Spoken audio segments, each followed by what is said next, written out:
Denny Hamlin's championship chances are better this year with just 2 wins compared to last year when he had 6 wins at this point. Lambert, spot on, spot off. I know Freddie and I have talked about this. I'm spot on. Do I think we're the favorite? No. Do I want to be the favorite? No. I like where we're at, just flying under the radar and winning when we need to.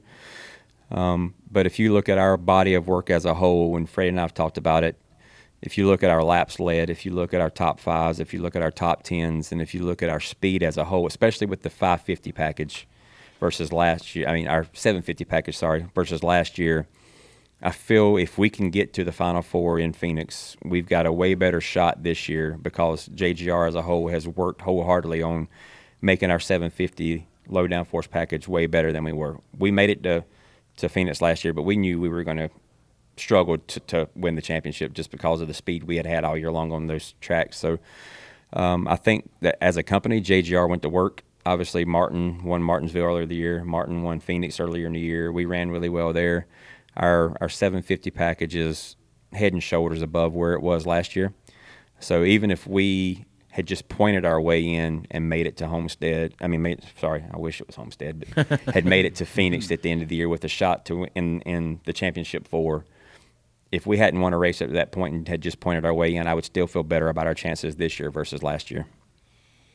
Yeah, I said it on here either last week or the week before. Like, I felt like Denny's kind of flipped the script this year of, he was the guy the last couple of years. Maybe, Harvick was obviously the guy last year, but Denny was always kind of riding a huge wave of momentum into the playoffs. Like, you come in and you're like, oh, man, this might be Denny's year.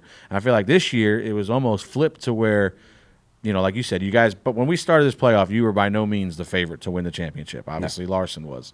And I think he still is. Yeah. Denny, he gave up, what, 160-point lead or something like that? Over 9 races. Over 9 races. Hadn't won a race yet. I know Denny knew he could run with anybody on the racetrack, but it just from the outside perception – he just wouldn't have been your favorite going into it. And now, if you ask me right now, yeah, I'm going to give still a slight edge to Larson probably, but the gap is closed way down now. You look at this guy comes in the playoffs, he wins 2 out of the 4 races.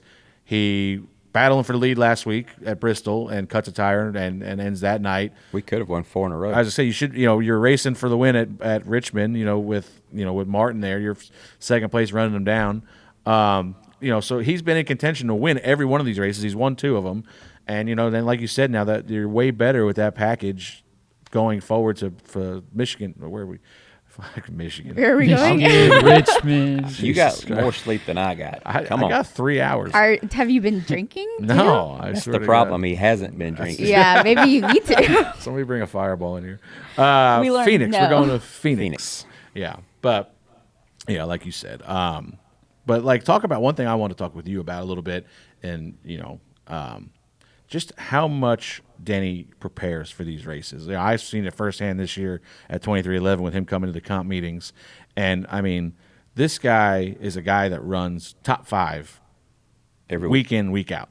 And the amount of time he spends on preparing himself for these races and going back and looking through SMT data and watching old races and stuff, a lot of guys should take notes and learn from him. But just because you would think a guy like this has got it all together and he goes out there every week and runs top 5, you'd be like, it'd be real easy to just rest on your laurels and go, wow, I'm good enough. I'll go out there and beat these guys.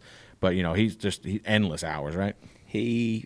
So like I said earlier, I've been with him for 10 years, and since 2012 when I come over here, we've had 4 different crew chiefs, and in those 10 years. And they've all had their strengths. They've all had their weaknesses. They've all won races. He's won races with every crew chief he's ever had throughout his career, and has won a race every year except for one. And if you look at 2018, the year we didn't win any races, his whole body of work, like I talked about earlier, that year was more top 5s, more top 10s, pretty good laps led. So he's always in contention. But I feel like the biggest thing that Chris Gabehart has brought to the 11 team, and Denny especially, is accountability. Gabehart came in, he sat me down, even though I'd been with Denny for 7 or 8 years at the time when Chris first came over here in 19, and he sat Denny down and he went over some analytical stuff that David Smith does, and just break down where we're strong, where we struggle, what I need to work on as a spotter, information-wise, what Denny needs to work on as a driver. And, okay, you've won 40 races in your career doing it the way you've done it all these years, just relying on your talent and doing a little bit of work. If you really want to get to the Jimmy Johnson status, I remember years ago when I was at Red Bull with Brian Vickers, and him and Jimmy and Jeff were really good friends.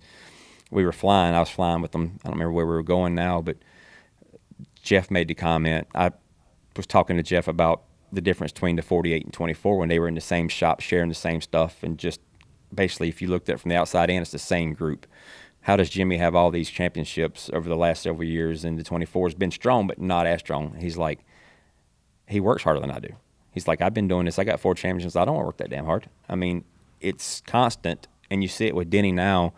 I guarantee you when he was flying home, whether it's last night or today from Vegas, he's already got his iPad out. He's looking at notes from Talladega coming up, what worked, what doesn't work, what we need to do, how our last race went, just seeing the trends. But he studies, he puts time in. It's not just getting behind the wheel and driving. It's not just going to the simulator. It's the preparation of understanding.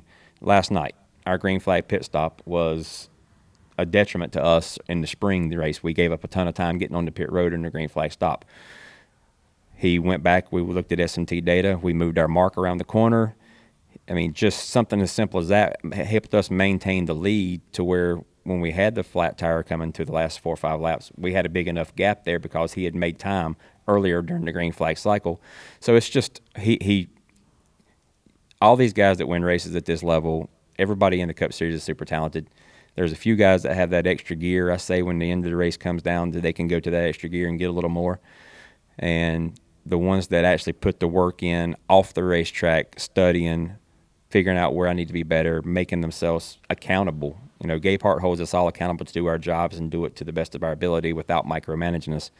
But he holds Denny accountable as well, where I feel like a lot of guys in the past, because he's a superstar driver and a veteran and has all this clout in the sport, a lot of those guys don't get held accountable the same way that other crew guys do. And I feel like Gabe Hart's just, you want to be great, then this is what we got to do, and it shows. Do you want to get a great deal in your home? Make sure you visit OfferPad.com. And when you click on OfferPad.com, make sure you tell them you heard about them through their NASCAR partnerships.